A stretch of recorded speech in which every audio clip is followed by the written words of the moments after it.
Ako po si Dominic Contreras, 53 years old. Nakatira po sa Bangal, Dinalupihan, Bataan. Dati po akong security officer.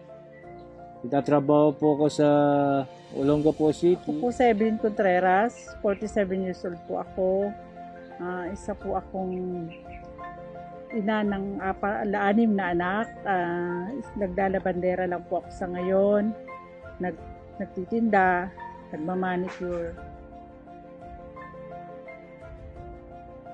Okay lang naman po sa akin na matanggap ko yung gano'n na pangyayari, na positive pa rin ako. Although kahit nakokonti na rin, kinontinuous ko kasi gusto ko talagang gumaling.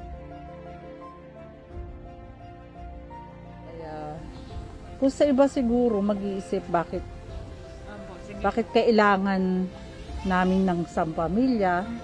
Sa akin naman po kasi naipaliwanag din naman ni Ate Tess kung ano yung kahalagahan ng pagtitake ng mga anak ko pati sa akin. Kaya tinanggap ko naman po talaga siya ng maayos. Kasi kung sa iba talaga, bakit kailangan ng ganun? Wala namang TB yung mga anak mo pala, bakit kailangan nilang maggamot? Yun nga, napaliwanag naman ni Ate Tess, wala silang TB, pero kaya lang nila iinumin yan at iinumin nyo, protection nyo lang kasi para lang maanuhan natin na hindi kayo magkakaroon ng bakterya na kagaya nung kay tatay. Alas 5 pa lang madaling araw, ginising ko yung mga anak ko para pumunta ng ospital. Pero kailangan ng 6 in the morning, kailangan nandun na kami.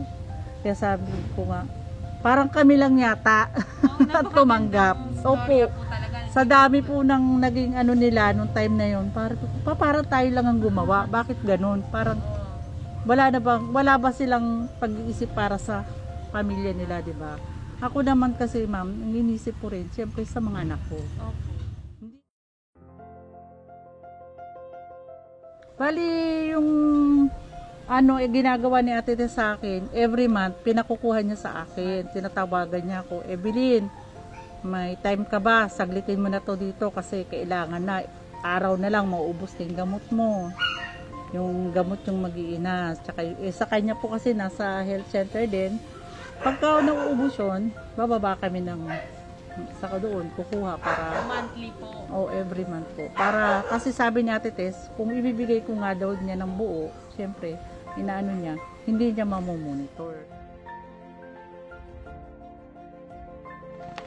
Wala naman daw po kaming naging problema, kaya lang daw po, kailangan lang namin maprotektahan, kaya po kami 6 months ng isoniazid, pati yung mga anak ko, ako at saka yung 4 kong anak, para daw po protection lang namin. Pero totally wala naman daw.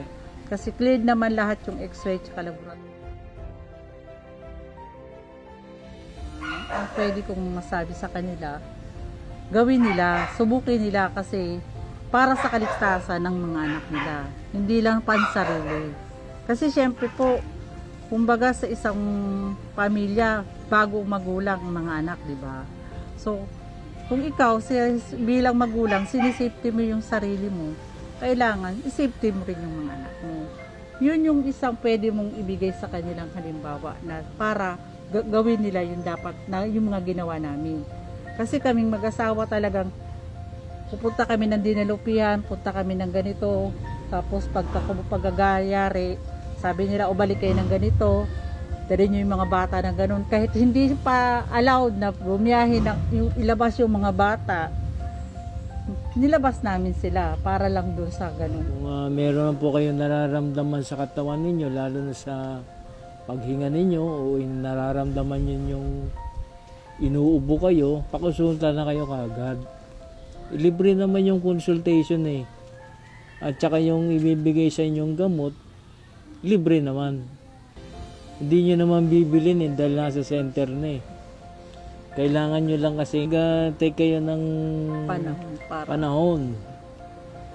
At sulitin ninyo yung mga gamot para matapos ninyo. Halimbawa meron na kayong sakit, huwag nyo nang hintayin lumala pa yung sakit nyo. Mahirap yun eh. Hindi na kayo makapagtrabaho.